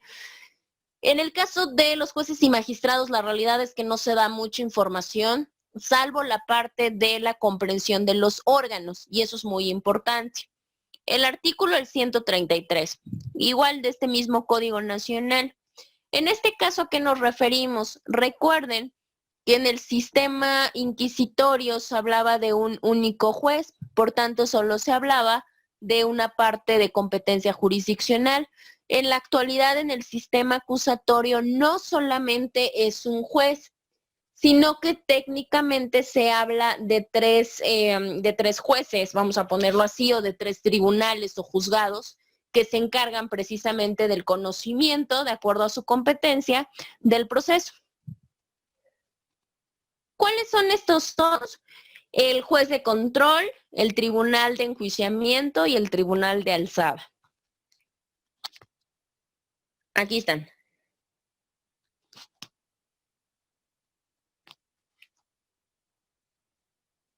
Ok. ¿Qué deberes tienen los jueces? Bueno, deberes comunes, porque obviamente cada uno dentro de su competencia tiene diferentes tipos de deberes, no son exactamente los mismos, pero de manera genérica sí hay una labor común de todos, que la encuentran en el 134 en diversas fracciones, y son 7. Bueno, son 6, y la séptima nos habla de lo que nos diga la ley orgánica que regula la función de jueces y magistrados. En la primera nos habla de resolver los asuntos, claro, con algo que se llama debida diligencia. ¿Qué quiere decir? Pues que vayan de manera recta y que no haya ningún problema. Ellos también tienen la obligación de garantizar precisamente los derechos de las personas que intervienen en el procedimiento. ¿Qué quiere decir? Que los jueces no van a estar en el caso del Ministerio Público, porque el Ministerio Público va a velar por la víctima, pero tampoco van a estar como el defensor, que va a velar por quién, pues por el imputado. En el caso del juez, no. El juez tiene que velar por los derechos de ambas partes, sin ningún problema. La siguiente nos habla de guardar reservas sobre los asuntos que trate. Pues obviamente va destinado a la parte del secreto profesional.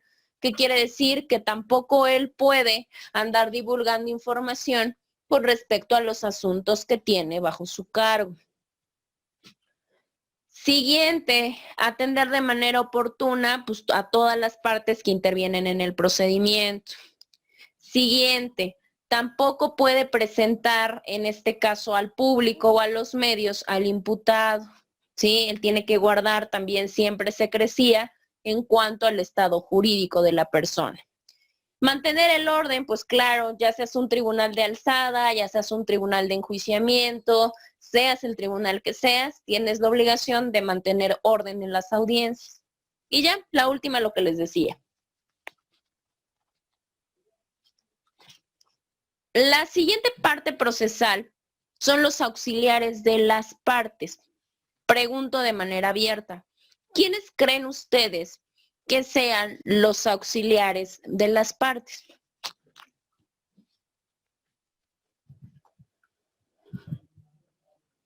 Pues son como, o sea, los peritos, los testigos, o sea, todos esos.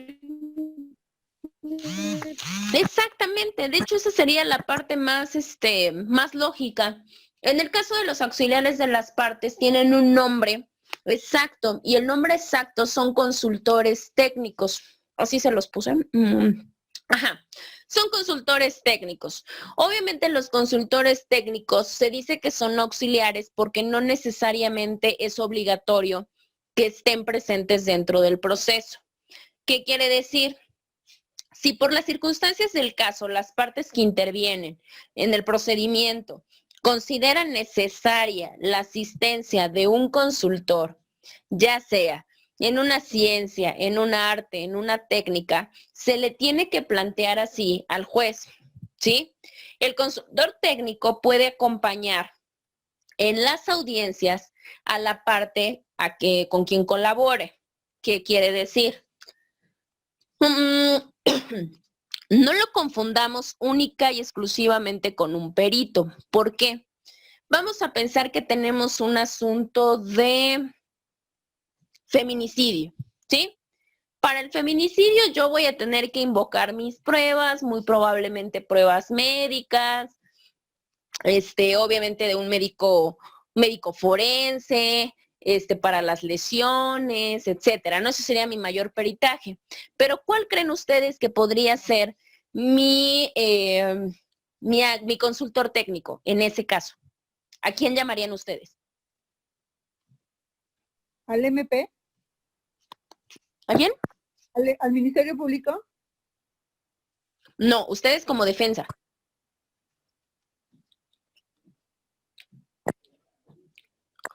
¿Puedo volver a repetirme? Ustedes son defensa. Digamos que ustedes llega una persona, un familiar, y les dice, abogados, abogadas, no sé, lo digo de manera genérica. Abogados, lo que pasa es que están acusando a mi hermano de feminicidio. Y ustedes ya estructuraron su teoría del caso, ya van a ir a audiencia, pero ustedes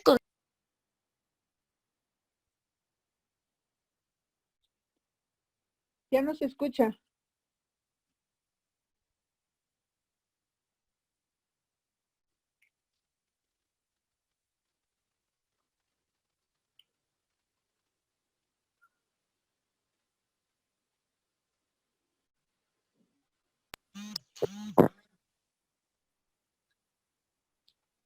Profesora, ya no se escucha. Ajá, ¿acá me escuchan? Sí, ya. O sea, ya no ¿Ya? escuchamos nada de lo que dijo. Ajá, ¿a quién llamarían ustedes como consultor? Ya tienen a la vista que es un consultor técnico. El ejemplo, porque digo, lo más simple, creo que se los comentaba en civil, lo más simple es que nosotros leamos los artículos y se los aprenden y ya. No, aquí es ponerlo a la práctica. Ustedes tienen un asunto de feminicidio, ustedes van a hacer la defensa, ¿sí? Y resulta que ahorita pues ya van a tener su audiencia y ustedes van a necesitar un consultor técnico. ¿A quién llamarían? Son los peritos, ¿no? ¿Quién les serviría? ¿Perdón? Sí, claro, un perito en qué, por ejemplo. Un perito ¿Un perito especialista. en qué? Obviamente sí, perito en el sentido de que debe de saber de algo que ustedes no saben, eso me queda muy claro. Pero les decía, no lo confundan con la parte de las pruebas periciales, ¿sí? Este nada más es un asesor que los va a auxiliar a ustedes en alguna ciencia, por ejemplo. O sea, es un especialista, ¿A quién más llamarían? testigos. Es un experto, claro, en la ciencia. ¿A quién podrían llamar ustedes en un delito probablemente de feminicidio? Híjole, no sé. No, no sé. Pues es que podría ser que ¿No? bueno, no sé.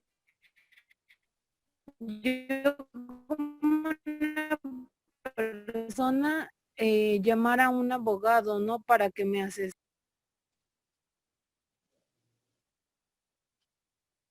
Ahí me quedé en una boque, porque creo que ya se cortó, o solo soy yo la que no escucha. Especialista en derecho penal, especialista en feminicidios. Ah, ok. Sí, podría No, ser,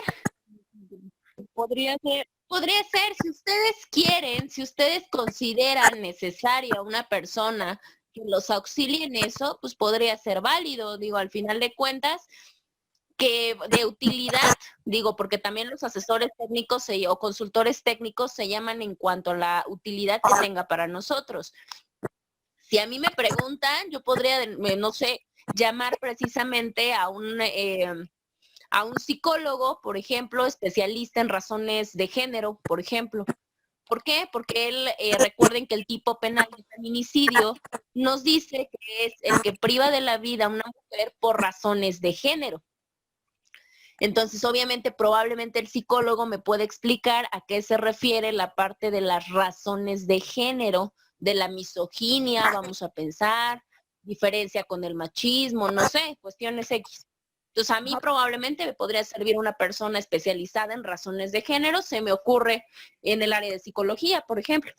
O sea, podría ser también psiquiatra, ¿no? O sea, si ella tiene algún trastorno que lo esté llevando a cometer esas cosas, porque al final, o sea, Podría ser, finalmente, o sea, hay que conocer, exacto, o sea, hay que hacer pruebas proyectivas, exacto.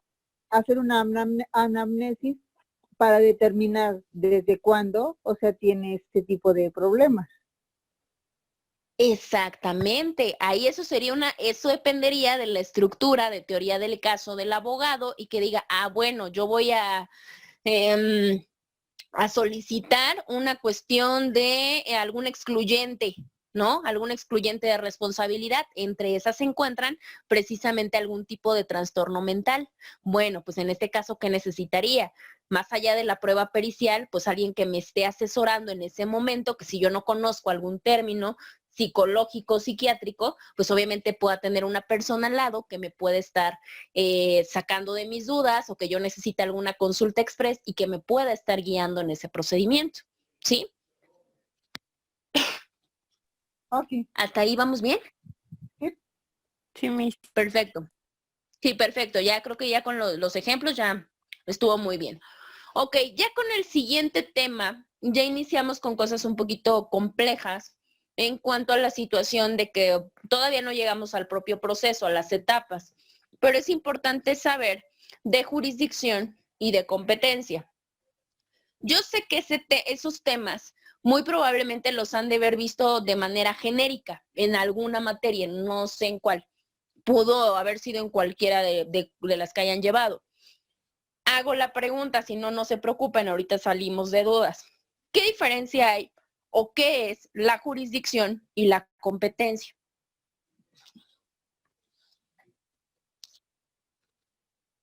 Entiendo que la jurisdicción es como de lugar y la competencia es de habilidad. Ok, ¿me podría poner o nos podría dar un ejemplo? Ok, por ejemplo, podemos decir la jurisdicción de Cholula, que Ok, está, que abarca cierto sector. Y la competencia es para ver si esa jurisdicción es competente para juzgar, analizar o revisar ese caso. ok, muy bien. Claro, de hecho la jurisdicción sí tiene mucha razón su compañera. Nada más ampliar un poquito esa situación. La jurisdicción no necesariamente tiene que ver con el territorio. Muchas veces es por algunas otras cosas. Si nosotros pudiéramos, ahorita les voy a poner una definición para que la puedan tener de manera más efectiva, pero es importante ver las ideas generales. Al final de cuentas, la jurisdicción va a ser una facultad de poder declarar que se aplica una ley en un caso concreto. ¿Sí? Eso en cuanto a la jurisdicción. Y en cuanto a la competencia, bueno, la competencia de manera más genérica tiene que ver con lo que decía su compañera. En cuestión, por ejemplo, de la materia, ¿qué tanto puedes conocer o dejar de conocer algún asunto? Dependiendo la situación. Por eso, generalmente tenemos que tener, y lo comentábamos en algún momento, hay que tener mucho cuidado con la competencia, porque si nosotros no dirigimos nuestro asunto a una competencia que le corresponda, ¿qué es lo que va a pasar? En el caso, por ejemplo, de la demanda, nos van a desechar la demanda. ¿Por qué? Porque le estamos llevando a una autoridad que no puede conocer de mi asunto, en razón de la materia, en razón del lugar, en razón de, etcétera, ¿sí? ¿Hasta ahí vamos bien? Ok, entonces entiendo que la jurisdicción es la facultad de poder declarar en algún caso concreto y la competencia es la autoridad que lo puede llevar a cabo. Claro, sí. Y de hecho, ahorita vamos a platicar como cuestiones más precisas para poder decretar qué es la jurisdicción y qué es la competencia, porque generalmente las abordamos como aspectos genéricos o aspectos similares y la realidad es que no. Pero ahorita lo vamos a ir viendo con calma, no se preocupen. Ok, yo les había comentado la semana pasada que les recomendaba, y bueno, que iba a ser parte de una de las actividades de su plataforma, realizar un glosario. Que eso les iba a servir mucho a ustedes hasta para una consulta futura. Yo, de hecho, de manera personal, yo sí lo hago así. Si yo ahorita tengo una lectura, hago un glosario. Si hay alguna palabra que no entiendo, la hago, la resuelvo y después me sirve mucho, no tanto como palabras, o sea, para que hagamos un vocabulario más amplio y ese tipo de cosas, sino para cuestiones de terminología, porque ya es un glosario especializado.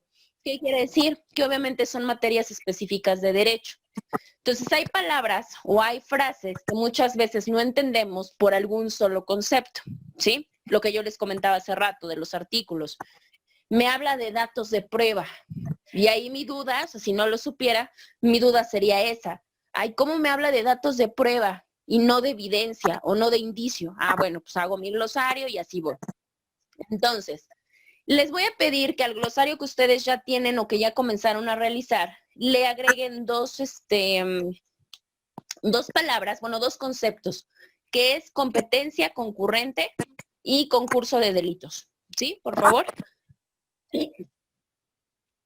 Competencia concurrente y concurso de delitos. ¿Sí? Sí, está bien, delito. Perfecto. Acá tenemos la definición precisamente. Ay, perdón, Melanie, no te escuché. Que si puede volver a decir las palabras que vamos a... Ah, claro. Es competencia concurrente y concurso de delitos.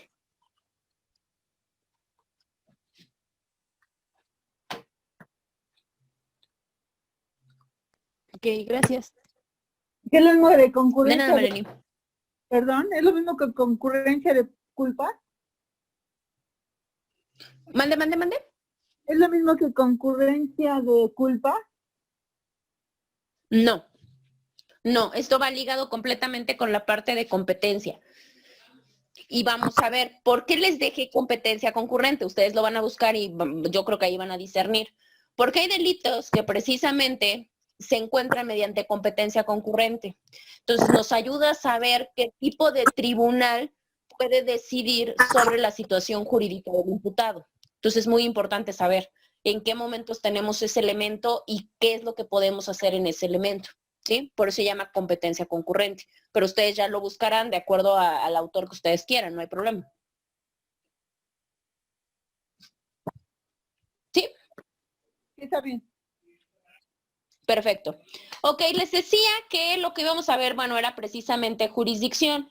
La parte de la jurisdicción, bueno, yo tomé una definición del autor Eugenio Florian, y en el caso de Eugenio Florian nos habla que la jurisdicción, aquí está, que la jurisdicción es la facultad de declarar la aplicación de la ley a casos concretos o mediante un juicio.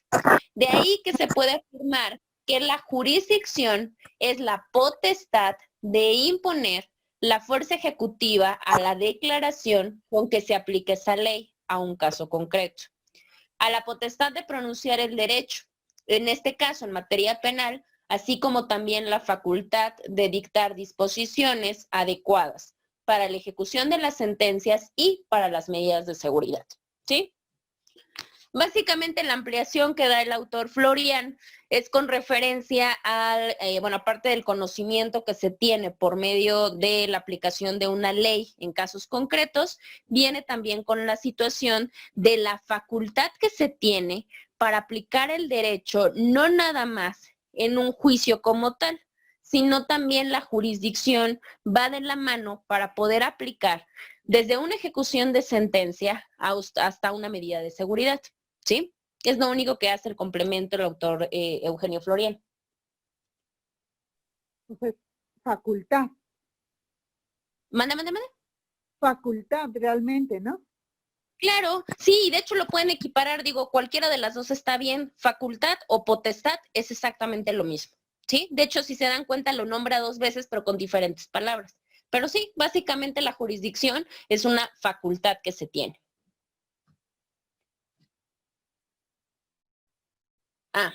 De hecho esta es un poquito complicada, digo, todos sabemos quién es el autor. Hay una un poquito más sencilla, que más que definición es un concepto. Y obviamente va relacionada a la competencia.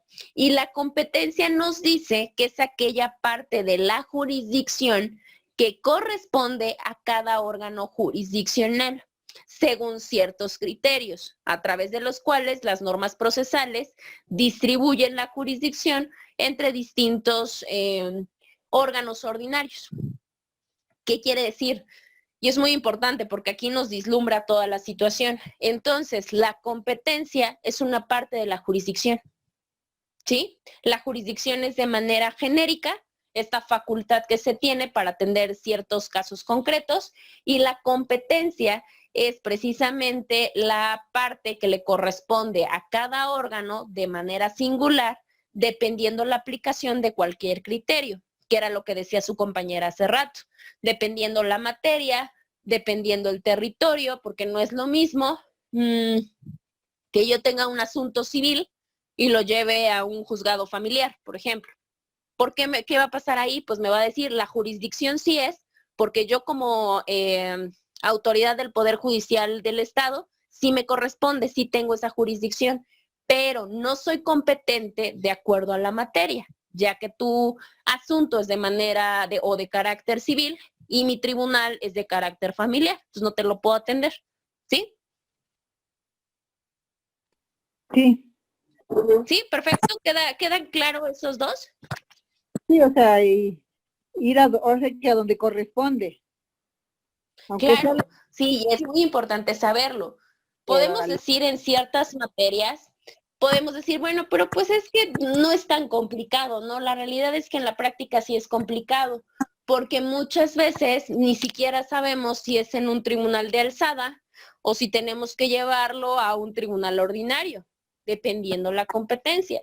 Si es un recurso, pues obviamente tiene que irse a un tribunal de alzada para que me lo atiendan. No lo puedo llevar a un tribunal ordinario porque no es competente, aunque sean las autoridades competentes, pero el órgano en particular no es el que tiene la parte de competencia para poder atender mi asunto. ¿Hasta ahí tienen alguna duda? Pues creo que no. ¿Alguna duda o alguna pregunta? A ver si no Dicen, eso ya lo vemos cuando vienen los exámenes. ¿Mande?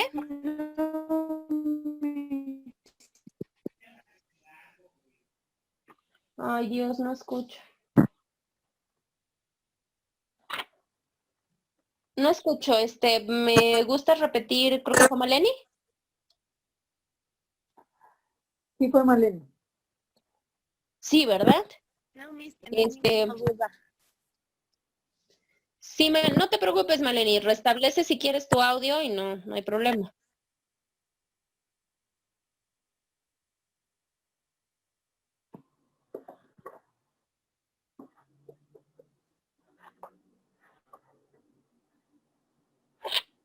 ¿Listo?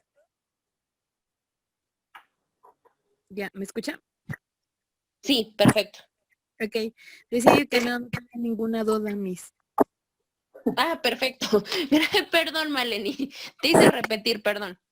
Bueno, lo siguiente, ya que sabemos qué es la competencia, es muy importante saber las reglas a las cuales debemos de atenernos para precisamente llevar a cabo una adecuada distribución de acuerdo a la competencia de los tribunales. Ahora, en el caso de la materia penal, se habla de reglas de competencia en cuanto a competencia territorial. ¿Qué quiere decir? Que los jueces o los órganos jurisdiccionales dividen su competencia entre el territorio. ¿Qué quiere decir eso? Hay competencia federal y competencia local. Pregunto, ¿cuál es una y cuál es otra?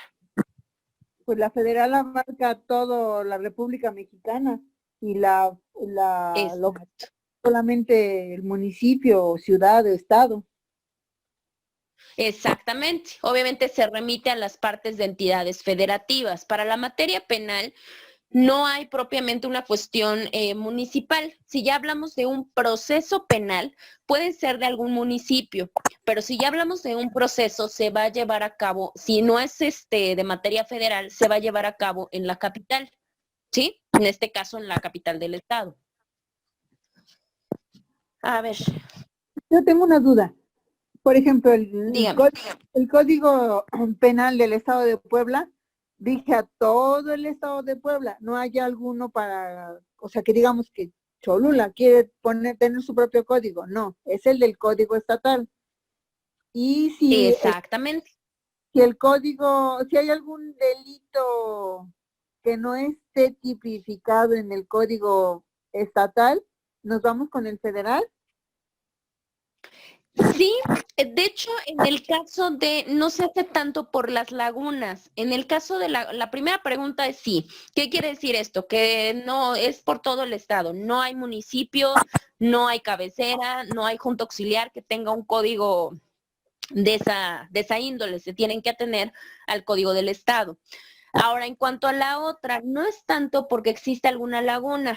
¿Qué quiere decir? Por ejemplo, que no existe algún delito tipificado en el Código de Puebla, pues me tengo que ir al federal. No es tanto por cubrir lagunas, sino porque hay ciertos tipos penales que se dan de conocimiento a otro tipo de tribunales. Generalmente son delitos que tienen que ver con la cuestión de hidrocarburos, por ejemplo, que son con la cuestión de trata, que son con la cuestión de, ¿cuál otro? Delincuencia organizada. Hay muchos delitos que por su esencia están tipificados de manera o de carácter federal, pero no es tanto por cubrir lagunas, simple y sencillamente porque se hacen para unificar propiamente la tipificación del delito. Ok, perfecto. O sea, entonces, Sí. hidrocarburos porque es propiedad de la nación. Exactamente, sí, ese es el propio fundamento o la propia motivación que lleva de jalar un delito que se encuentra tal vez en ciertas entidades del Estado, pero hacerlo de carácter federal, porque obviamente atenta contra bienes de la nación.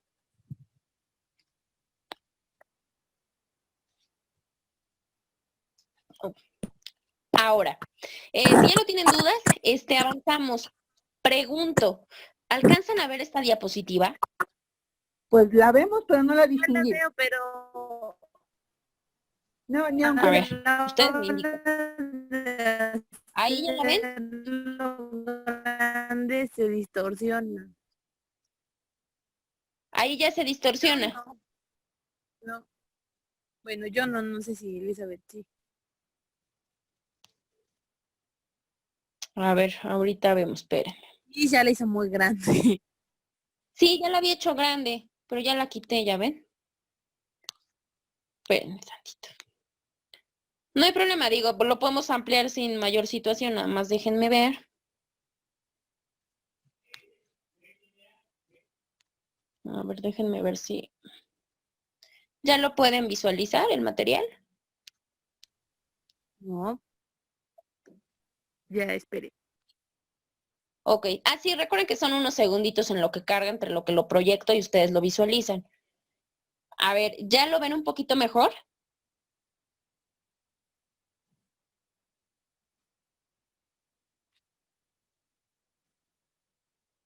Ya, Miss. ¿Ya? Ok, básicamente les digo que son las reglas de la competencia, lo que les había comentado hace unos minutos. Para la materia penal se determina la competencia en cuestión territorial de precisamente los órganos jurisdiccionales y lo hace en la cuestión de órganos jurisdiccionales federales y locales, ¿sí? Ahora vamos.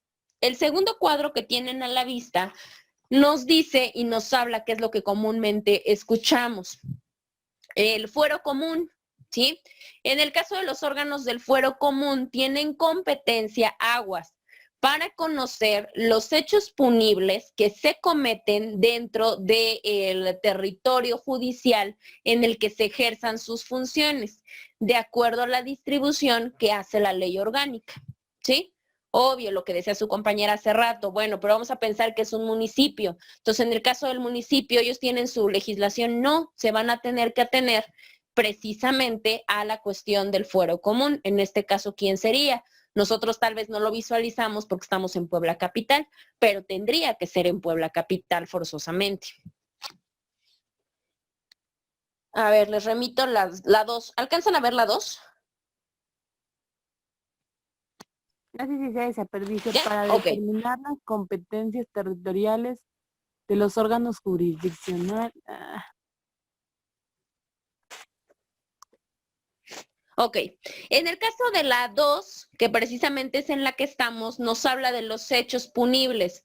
En el caso de que el hecho se deba de sancionar o que sea de carácter federal, obviamente, ¿quién va a conocer? No puede conocer un tribunal del fuero común, sino va a tener que conocer quién. Pues, obviamente, un órgano jurisdiccional federal, ¿sí? Ahora, el siguiente, ¿alcanzan a ver el tercero? Si no, díganme, lo ampliamos más, no se preocupen. Cuando el hecho posible sea del orden federal, pero exista competencia concurrente, deberán conocer los órganos jurisdiccionales del fuero común. Perfecto. Aquí es donde yo les decía, ahora por eso les digo, porque si yo les dejara esta parte, nos quedaríamos exactamente con la duda. Por eso me interesa que esta parte la agreguen a su glosario. La cuestión de la competencia concurrente. ¿Por qué? Porque acá nos da no tanto la opción, si se trata de una competencia concurrente, podríamos pensar, de acuerdo a la cuestión propia, diríamos, bueno, entonces probablemente nosotros decidamos si es en el federal o si es en el común. La realidad es que no. Propiamente las reglas de la competencia nos dicen que si hay competencia concurrente, los que van a conocer son los del fuero común. ¿Sí? Y es una regla muy importante. Y la última, ¿alcanzan a ver la última, la cuarta?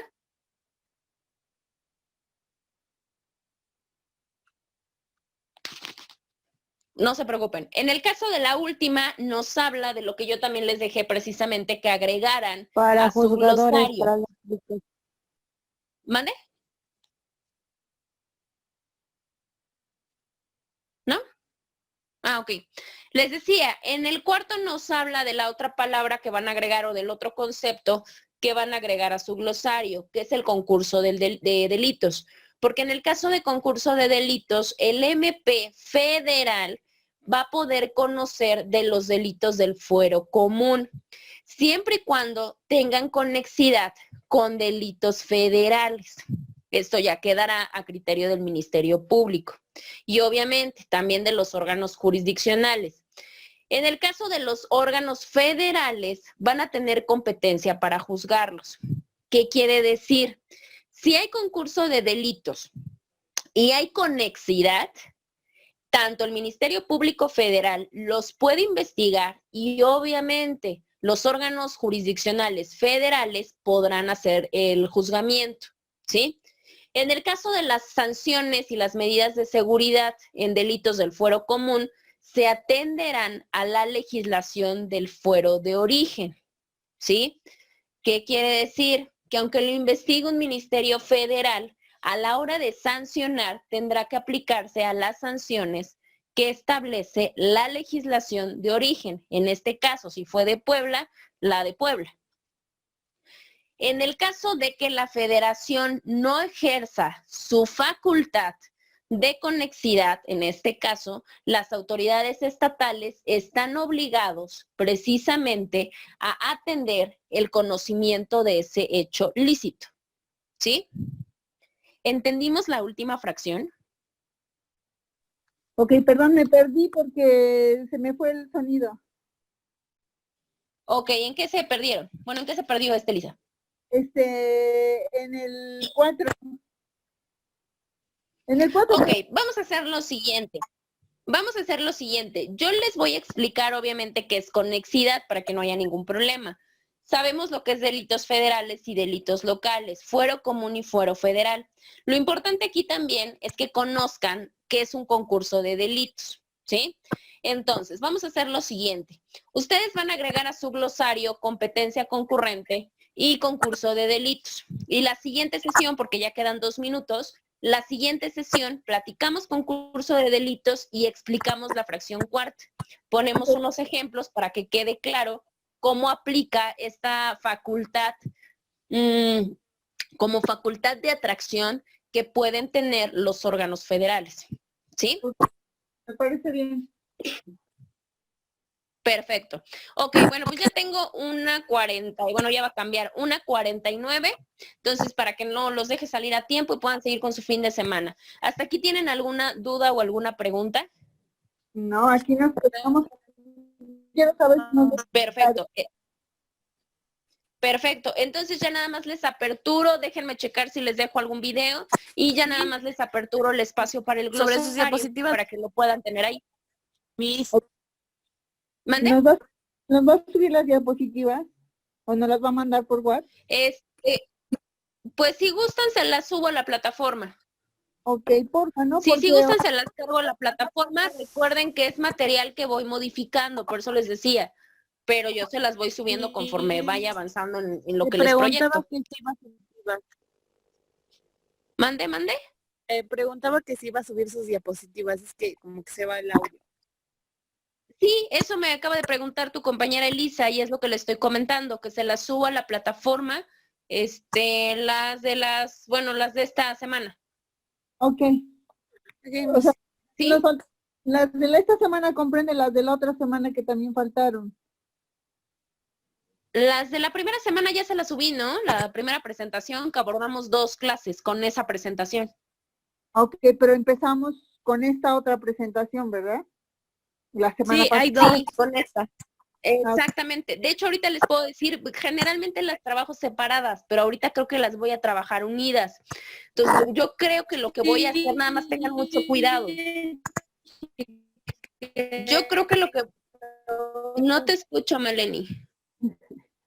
Ok, no se preocupe, entonces, ya en cuanto a las dudas, porque yo sí necesito como que repasar un poco, porque ya la Claro. memoria me falla mucho.